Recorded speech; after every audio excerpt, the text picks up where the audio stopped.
우리 디모데전서 1장 19절에 보면은 이런 말씀이 있습니다. 디모데전서 1장 19절에 보면은 거기 보면은 지금 어떤 말씀이냐면, 자, 믿음과 선한 양심을 가져라. 어떤 이들은 선한 양심을 버리고 그 믿음에 관하여는 파선하였으니 라고 했습니다. 이 선한 양심, 개정역판 그 성경에서는 착한 양심으로 이렇게 번역이 되어 있어요. 선한 양심, 착한 양심 이렇게 되어 있는데, 자, 하나님께서는 우리 그리스도인들이 그러니까 믿음과, 그냥 믿음을 잘 가져라, 좋은 믿음을 가져라, 이것만이 아니라 뭐라 그랬냐면 믿음과 선한 양심을 가져라. 그래서 선한 양심을 가져라. 그러니까 하나님께서는 우리 그리스도인들이 이 선한 양심에 대해서 그 영혼이 영적으로 일깨워져야 된다고 하는 것을 지금 얘기하는 거예요. 영적으로. 그렇다면은 선한 양심이라고 하는 게 뭐냐면은, 선한 양심이라고 하는 것은 지금 여기 보면 선한 양심이란 하나님 말씀에 순종하는 것이다. 말씀에 순종하는 거죠. 이제 가장 가장 아주 제가 쉽게 또 가장 그냥 단순하게 했는데, 그러니까 우리가 단순히 양심을 바르게 가져라 이 차원이 아니에요. 우리가 흔히 보통 양심을 바로 가져라, 양심에 그릇되지 말아라 이런 얘기를 할 수가 있거든요. 그런데 성경에서 말하는 것은 뭐냐면은 우리의 양심이 기준을 어디다 둬야 되느냐, 그걸 어디다 둬야 되냐면은 성경에다 둬야 돼요. 여러분, 인간의 양심이 잘못될 수 있다는 것도 우리가 알아야 됩니다. 양심이라고 하는 것 자체는 사실은 완벽한 게 아니에요. 왜냐하면 그릇된 양심이 많거든요. 그러니까 근데 그 양심이 왜 그릇되냐면, 양심 자체가 그릇된 기보다는 그가 바탕을 하고 있는 것들이 그릇된 거예요. 그가 토대를 가지고 있는 세계관이 그릇되니까 어때요? 양심이 그릇된 거란 말이에요. 그러니까 우리의 양심을 어디에다가 복종시켜야 되느냐면은 성경의 말씀에 복종시키는 거예요. 따르는 거예요. 그래서 우리의 양심이 성경의 말씀에 없게 되면은, 복종하지 않으면 어떻습니까? 우리의 양심은 잘못된 토대 위에서 양심이 작용이 잘못될 수가 있는 거란 말이에요. 자, 그래서 우리가 만약에 세속의 기준, 인본주의적인 기준으로 우리의 양심을 따르게 된다면은 선한 양심이 아니라 뭡니까? 악한 양심을 가지고 있는 거예요. 악한 양심을. 물론 이제 보편적인 양심은 있어요. 예를 들면 살인하지 말라, 도적질하지 말라, 효도하라, 정직하라. 이거는 어느 인간이 보통 누구하구나, 설령 외국 사람이든 지방 사람이든 많이 교육을 받던, 교육을 받지 못했던, 보통 이런 종류는 보편적인 양심에 작용을 해요. 그렇죠? 누구나 다 사람이라면 살인하는 건 나빠, 도둑질하는 건 나쁜 거야, 부모에게 효도해야지, 또 정직해야지. 이거는 일반적인 보편적 양심의 작용이란 말이에요. 이것 자체는 나쁜 건 아니에요.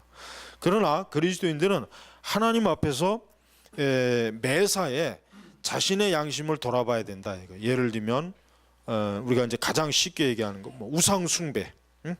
우상 숭배도 단순히 우상 숭배 자체를 우리가 어떤 관점으로 바라보느냐, 이게 중요해요. 우상 숭배. 그냥 만약에 조상을 공경하는 건 당연한 거 아니냐, 그러면 하나님 믿지 않는 사람들은 제사를 안 지내는 걸 어떻게 여기냐면 양심에 굉장히 꺼려해요. 양심에 굉장히 어때요? 그들은 고통스러워요. 내가 이거 자식이 돼갖고 어떻게 우리 조상을 이런 식으로 제사밥도 안 차려주나, 어떻게 이런 아주 그냥 배은망덕한 후손이 있나. 그들의 양심이 굉장히 그것 때문에 괴로워한단 말이에요. 그러면은 그 양심이 바르게 작용한 건가요? 아니죠. 왜? 성경의 진리에 비춰볼 때 제사라고 하는 건 우상숭, 귀신을 섬긴 거거든요. 근데 그들은 그 진리를 모르니까 세속적 기준에다가 자기의 양심을 맞추니까 어때요? 조상을 숭배 안 하는 거 이거 큰 잘못인데, 이 조상을 제사를 안 지내는 건 이건 아주 배은망덕한 아주 불효막심한 놈이야. 어떻게 지 아버지 어머니 제사상을 안 차릴 수 있을까? 굉장히 이거는 그 사람들은 그거를 굉장히 큰 죄로 양심에 큰 타격을 받는 거예요. 양심. 자 보세요. 같은 양심이라도 진리의 토대를 두지 않으면 양심의 작용이 바르게 될 수가 없는 거예요. 자 우리 타 종교도 봅시다. 지금의 세상은 관용적인 세상이란 말이에요. 근데 이런 관용을 주장하는 사람들이 어떤 주장을 펼치냐면, 모든 종교가 다 공평하게 해야지 왜 기독교만 절대적으로 구원이 있다고 하느냐, 그거는 좀 맞지 않는 것이 아니냐 했을 때, 세상 사람들은 그것이 굉장히 양심적으로 바른 얘기예요. 바른 주장이란 말이에요. 바른 주장. 왜? 모든 종교를 공평화하는 게 바른 것이지, 그들의 생각에 어떤 하나의 종교가 우월하다, 유일한 구원의 종교다라고 가르치면 어때요?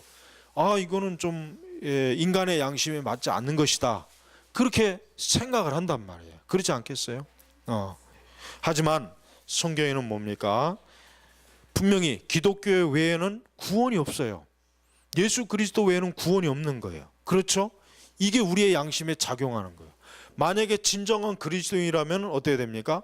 진정한 그리스도인이라면 내가 예수 그리스도도 믿으면서 교회도 다니면서 절에 나가는 걸 어떻게 여기게 되겠습니까? 그건 대단히 양심에 잘못된 거죠. 하나님께서 우리의 양심에 너가 어떻게 하나님을 믿으면서 어떻게 우상을 섬기느냐 하고 우리의 양심을 대번에 어때요? 책망할 거 아니겠습니까? 그렇죠. 책망할 거란 말이에요.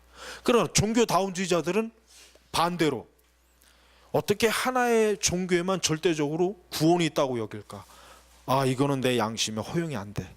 그래서 그들은 어때요? 여러 종교들이 인정하는 거예요. 그게 그들의 양심에 맞는 거란 말이에요.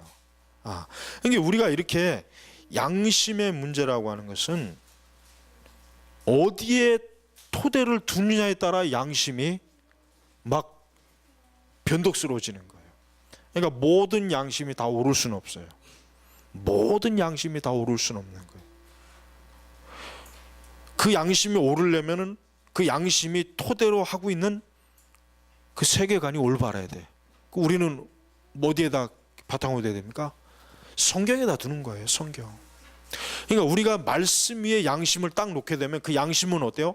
절대로 잘못될 수가 없어요. 왜? 진리 자체가 말 그대로 진리니까. 그러나 진리가 아닌 다른 것에다가 우리의 양심을 쌓게 되면 어떻게 됩니까? 그 양심은 어때요? 휘청거리는 거예요. 잘못되는 거예요. 문제가 생기는 거예요. 그러니까 하나님께서 지금 믿음과 선한 양심을 가져라 라고 했을 때, 이 선한 양심이라고 하는 것은 뭡니까? 그리스도 예수 안에서 구원받은 자로서 하나님의 진리의 말씀에다가 너의 양심을 바르게 가져라. 이게 바르게. 그럴 때 뭡니까? 온전한 믿음의 사람으로서 바르게 설 수가 있는 것이죠. 사실은 우리도 인간은 그래요. 자기의 양심을 속일 때가 있어요. 그렇죠. 자기의 양심을 속일 때가 있단 말이에요. 근데 그 양심을 속인다고 하는 것이 자칫하면은 뭐가 되냐면 다 자기 주관적인 생각에 바탕을 둘 수가 있거든.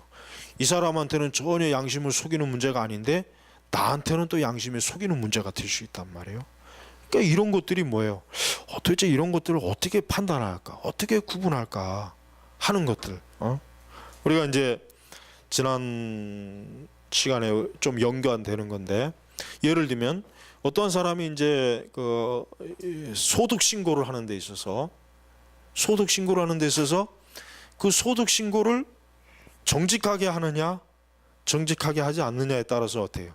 그 양심이 속이느냐, 안 속이느냐, 이게 된단 말이에요. 이게 보통 사실은 속여도 아무도 몰라, 속여도 뭐 누구 알아차릴 수도 없고 정말 그냥 넘어갈 수가 있는데 문제는 내 양심.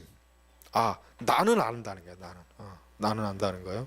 그래서 모든 이들을 다 속여도 자기의 양심을 속일 수 없다는 말이 있단 말이에요. 그런 말도 있잖아요. 속담. 그만큼 인간의 양심은 하나님께서 인간에게만 주신 유일한 내적, 도덕적 기준이 돼요. 개나 돼지는 양심이 없어요. 혹시 뭐 키우시는 개나 돼지 중에 뭐 양심 있는 거 있으면 한번 데리고 와봐요. 다음 주에 있는지 없는지 확인 좀 해보게.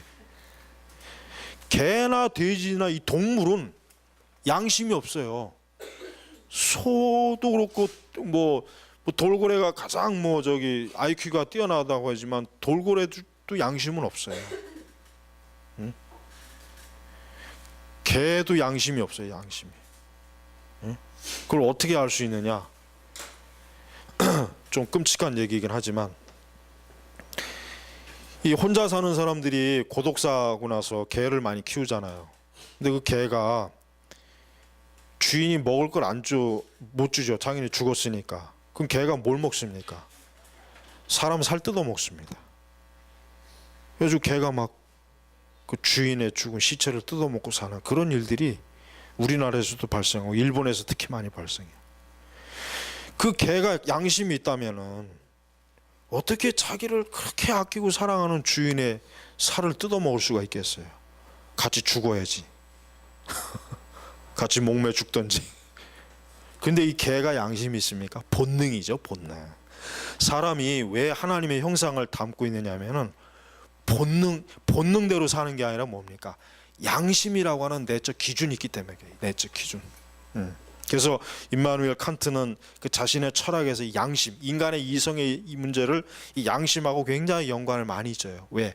인간은 내적인 도덕적 기준이 있다 이거예요. 그게 뭐냐? 이성이면서도 또 한편 뭐냐면 양심이란 말이에요. 양심. 그렇기 때문에 적어도 우리 그리스도인들은 하나님의 진리 안에서 우리의 양심이 더 어떻습니까? 더욱더 원래 하나님께서 우리에게 심어주신 그 내적 양심의 가장 올바른 기준을 더 잘 어때요? 더 발휘할 수가 있는 것이에요. 그래서 예수님 믿는 사람들은 예수님 믿지 않는 사람들보다 훨씬 더 뭡니까? 그 양심이 어때요? 월등히 일깨워진 거란 말이에요. 최근에 저 사랑의 교회 오정현 목사가 그 박사학위 위조 때문에 아주 지금 말이 많죠. 그래서 과연 그걸 어떻게 할 거냐라고 했는데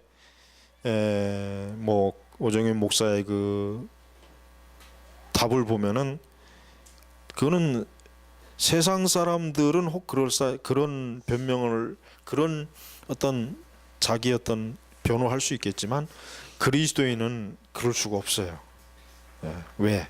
그리스도인들이라고 하는 것은 하나님의 진리에서 깨어 있는 사람이란 말이에요. 그렇다면은 우리의 모든 것들이 어디에서 판단받아야 되냐? 그러니까 나의 양심이 어디에서 판단받아야 되느냐 이거예요. 사람이 아니에요. 하나님이에요. 하나님의 말씀이란 말이에요. 그러니까 여러분들이 저도 마찬가지지만 우리가 어떤 양심의 심각한 판단 기준의 어떤 상황이 닥쳤을 때 사람들이 말하는 걸 신경 쓰면 안 돼요. 사람들이 날 지지하느냐 지지하지 않느냐 내 편이냐 아니냐 이걸 따지면 안 되죠. 뭘 따져야 됩니까? 성경에서 뭐라고 얘기하는가? 이게 우리의 양심의 판단 기준이 돼야 돼요. 그런데 오늘날 우리 그리스도인들이 그렇게 삽니까? 오늘날 우리 그리스도인들이 그렇지 않잖아요. 성경의 말씀에 자기의 양심을 토대를 두질 않아요. 세상 사람들과 똑같이 사람들이 얼마나 많은 사람들이 나를 지지하느냐 반대하느냐 여기에 따라 산단 말이에요. 이게 과연 성경적으로 올바로 양심을 평가하는 것일 수 있겠는가? 한번 여러분이 이 토론 시간에 한번 얘기해 보십시오. 이런 것들이 굉장히 사실은 많이 해요. 굉장히 많이 있습니다. 우리 대학생들이 네포스 쓸 때 지금 뭐 인터넷 안에 들어가면은 뭐 많은 증명서들을 아주 뭐 손쉽게 돈만 주면은 위조할 수 있는 그런 길이 많아요. 예? 주민등록증도 위조하고 그래가지고 뭐 중고등학교 애들이 주민등록증 위조해갖고 위조한 거 가지고 술집 들어가고 그런다잖아요. 예? 또 뭐 학력 위조, 학력 위조도 뭐 굉장히 뭐 쉽게 하더라고요. 아주 정교하게. 예? 그러니까 맘만 먹으면은 진짜 5만 가지 위조를 다 할 수 있는 세상이에요. 근데 우리 그리스도인들은 그럴 수가 없잖아요. 우리 그리스도인들은 그럴 수 있는 모든 환경이 있다 해도 설령 다른 사람이 다 그렇게 한다고 해도 이건 뭐 관행이다. 다 그렇게 해왔다 해도 말씀에 그렇지 않잖아요. 그렇죠? 응? 말씀에 그렇지 않단 말. 그렇다면 우리는 뭡니까? 성경의 말씀에 그렇지 않기 때문에 나는 못합니다. 나는 양심을 속일 수 없습니다. 이렇게 나와야 되는 거죠. 마틴 루터가 마지막 그 종교개혁 시점에 중대한 고비를 맞았습니다. 마틴 루터가 중대한 고비가 맞았어요. 뭐냐? 로마 교황이 최후로 루터의 그 진술을 들으려고 루터를 오라 그랬단 말이에요. 루터는 그 많은 귀족들과 가톨릭 고위 성직자들과 많은 그 정말 그 당시 그 최고의 권력자들 앞에서 루터에게 너의 이 책에 나온 것이 너의 주장이냐 아니냐라고 그가 답변 요구를 받았을 때 루터는 사실 굉장히 큰 위기였어요. 왜냐하면 거기서 만약에 이것을 거짓이다, 내가 잘못 가르쳤다라고 그렇게 하지 않을 경우는 루터는 자기의 생명이 보장받을 수 없는 상황이란 말이에요. 죽을 수 있는 상황이라고. 그런데도 루터는 나는 어때요? 하나님 앞에 나의 양심을 속일 수 없습니다 그랬어요. 하나님 앞에 나의 양심을 속일 수 없다 그랬어요.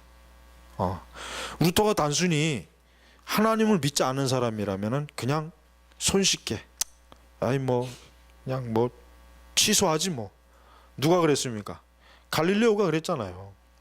갈릴레오가 야 너의 그 지동설이 맞느냐 그러니까 이거 아닙니다. 내가 잠깐 정신 헷가닥 해가지고 좀 잘못 가르친 것 같아요. 그래서 나가면서 그래도 지구는 돈다 어쩌고 저쩌고 헛소리 했다는데 그건 다 헛소리고 진짜 그런 얘기 했는지 안 했는지는 그건 후대에 가서 얘기한 거고. 루터가 만약에 갈릴레오처럼 그 앞에서는 이거 내가 잘못해서 이거 한 거고 내가 이거 종교개혁이고 이거 다 이거 취소할 테니까 나 그냥 없던 일로 해주라 하고 그러면서 뒤돌아서 그래도 이신칭의가 맞소 이랬다면 어떻게 할까요? 그건 양심을 속인 거란 말이에요. 근데 루터는 안 그랬어요. 루터가 여러분 굉장히 용기 있는 사람이에요. 여러분 루터가 얼마나 위대한지를 지금 잘 몰라요. 종교개혁을 공부하는 사람들. 루터가 얼마나 대단한 사람인지 사도들 다음으로 위대한 사람이에요. 루터가. 칼빈보다 사실은 용기 면에서는 칼빈보다 더 위대한 사람이에요. 왜? 그 쟁쟁한 수십 명의 그 당시의 정치와 종교의 권력자들 앞에서 루터는 겨우 한 사람의 수도사란 말이에요. 그들이 맘만 먹으면 그냥 그 자리에서 그냥 당장 지두새도 모르게 죽여도 아무런 일 안 생겨요. 그래도 루터 당당하게 자기는 하나님 앞에 양심을 속일 수 없다. 왜? 이것은 하나님의 진리의 말씀이고 진리이기 때문에 당당히 그렇게 자기의 견해를 밝혔잖아요. 그게 얼마나 위대합니까? 만약에 루터가 거기서 만약에 부인했다면은 종교개혁의 불꽃은 아마 팍 사라졌을 거예요. 더 후대에 가서 더 늦어졌을 거란 말이에요. 그러나 루터는 자기의 생명을 설령 거기서 잃는 한이 있더라도 자기의 양심은 못 속이겠다. 왜? 내 양심은 누구에게? 하나님의 진리에 있기 때문에. 바로 그겁니다. 여러분 우리가 그런 사람들을 보면은 학위를 위조하고 얼마나 창피해요. 안 그래요? 그거 좀 그거 창피하지 않아요 그거? 예? 그런데도 부끄러운 줄 몰라요. 성추행한 놈도 버젓이 무슨 홍대 세교인이 뭐냐고 애들 끌어모아서 여전히 목회하고 있고, 한 놈은 엄청난 예배당 짓고 박사학위 위조했으면서도 뻔뻔스럽게 저러고 있고. 이게 오늘날 우리나라 기독교가 왜 개독교라고 하고 왜 욕을 먹는지 이게 다 이유가 있는 거예요. 이유가. 사실 우리 그리스도인들이 우리 교회 지난번에 그 연말 세금 그거 했죠. 근데요 이런 일들이 많아요. 교회 안 다니는데 뭐 장로님 뭐 친척이라고 해가지고 뭐 집사님 친척이라 해가지고 이거 연말 세금 정산 좀 띄워주게 좀 교회에서 기부금 이거 좀 해달라고 그렇게 해가지고 띄워주는 경우도 굉장히 많습니다. 뭐 우리 기독교뿐만이 아니라 뭐 불교도 있고 다른 종교도 있어요. 근데 우리 기독교에서도 그런 일이 있어요. 기독교에서도 그냥 목사님들이 그래요 그럼 뭐 띄워주죠 뭐 이거 뭐 별거 뭐 그거 거짓말하는 거예요. 그 양심을 속이는 거 아니에요. 교회 와서 헌금도 안 냈는데 더군다나 이 교회 다니지도 않는데 왜 기부금 영수를 왜 띄워주냔 말이에요. 왜? 그건 국가의 세금을 도둑질하는 거예요. 그 양심을 그건 팔아넘기는 거예요. 그건 목사가 제일 잘못된 거예요. 목사가 단호히 이거는 안 됩니다. 이거는 저 하나님 앞에 안 되는 겁니다. 그렇게 얘기했어야지. 안 그래요? 근데 그렇게 얘기하면은 막 목사가 좀 까탈스럽다, 은혜가 없다, 뭐 왜 이렇게 좀 꼬장꼬장하냐. 또 당장 또 뭐라고 말이 나온단 말이에요. 또 뭐 장로님이 또 부탁하면 또 굉장히 어렵단 말이에요. 이런 일들이 우리 교회 안에도 많이 있어요. 여러분, 이따 이제 토의하면서 여러분들이 우리가 살아가면서 양심에 대한 문제는 굉장히 어려운 문제예요. 이게 사실은 쉬운 문제는 아닙니다. 이게 쉬운 문제 아니에요. 자기의 어떤 명성과 재산과 자기의 어떤 그게 걸려 있는 상태에서는 양심이고 뭐지 그게 중요하냐, 지금 내가 사는 게 중요하지. 예? 그런데 오늘 말씀에는 뭐라고 했냐면 믿음과 선한 양심을 지켜라 라떼. 선한 양심을 지켜라. 그러니까 우리 그리스도인들이 얼마나 이 세상에서 살아가기가 힘들지 알아야 돼요. 왜? 이 진리대로 산다고 하는 게 얼마나 이게 참 한편 피곤하고 복잡하고 힘든 거거든요. 근데 이런 것들이 다 뭐예요? 이런 게 다 좁은 길로 가는 거예요. 우리 대학생들 레포트 써오라면은 인터넷에서 여기저기 짜게 깨하고 자료 받아갖고 짜게 깨서 딱 내는 그런 일도 많이 있단 말이에요. 그런 일도 많이 있어요. 그거 다 양심을 속이는 거란 말이에요. 사실은 우리가 참 일생토록 하나님 앞에서 양심을 속이지 않고 산다면 얼마나 좋겠습니까? 또 그래야 되는데 참 우리는 너무 연약하고 또 담대함도 없고 믿음도 부족하고 참 용기도 없어서 때때로 내 양심을 진짜 팔아넘기는 때가 많이 있어요. 그럴 때마다 우리가 하나님 앞에서 과연 이 양심이 얼마나 중요한 것인가. 단순히 하나님은 우리를 믿음의 차원에서만 얘기하는 것이 아니라 선한 양심을 가져라. 그러니까 하나님은 우리의 중심을 볼 때 뭘 보냐면 우리가 얼마나 올바로 하나님의 진리에 우리의 양심을 바르게 쓰느냐, 그걸 보는 거예요. 여러분, 우리 사회가 우리나라가 아직도 여전히 부패 지수가 높잖아요. 부패 지수가 높다고. 여전히 우리나라 굉장히 부패 지수가 높아요. 이번에 어디에 어느 지역에서 사학 뭐 우리 저 누구지 요즘 향판 문제난 그 지역이 어디야?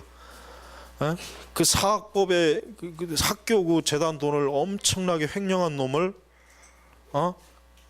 그 지방에 있는 이 판사, 뭐 검사, 변호사 이놈들이 다 수십 년씩 거기다 뿌리 내리고 있으니까 형 아우 뭐 다 이런 관계니까 그냥 풀어져 버렸잖아요. 그 신문에도 비판 많이 났다고요.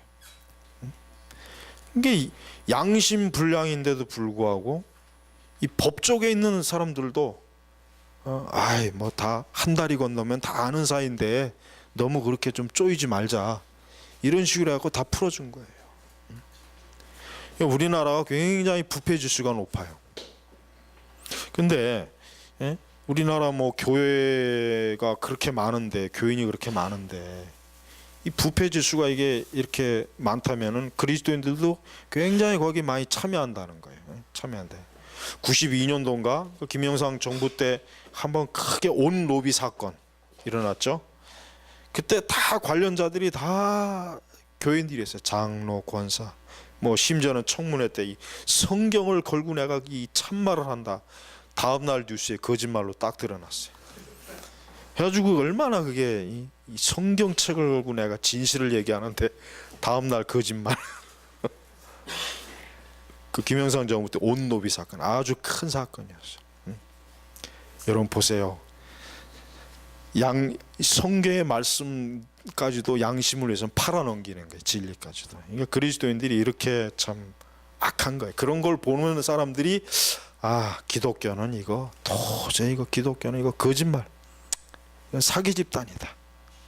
그러니까 여러분, 우리가 어느 분야에 있든지 적어도 그리스도인들은 하나님 앞에서 선한 양심을 지킨다면 얼마나 세상이 그리스도를, 예수님을, 교회를, 그리스도인들을 굉장히 우러러 볼 거란 말이에요. 아주 저 사람들은 틀림이 없는 사람이에요. 저 사람들은 굉장히 양심이 올바라. 이런 게 돼야 되는데 오히려 그리스도인들이 더 사기꾼이 더 많아요. 교회 안에 사기꾼이 너무 많아요. 너무 많아요, 사기꾼들이. 근데 그런 사기꾼들이 교회에서 장로도 하고 집사도 하고 권사도 하고 뭐 기관장도 하고 그럽니다. 진짜 그럽니다. 이게 얼마나 이게 심각한지 몰라요.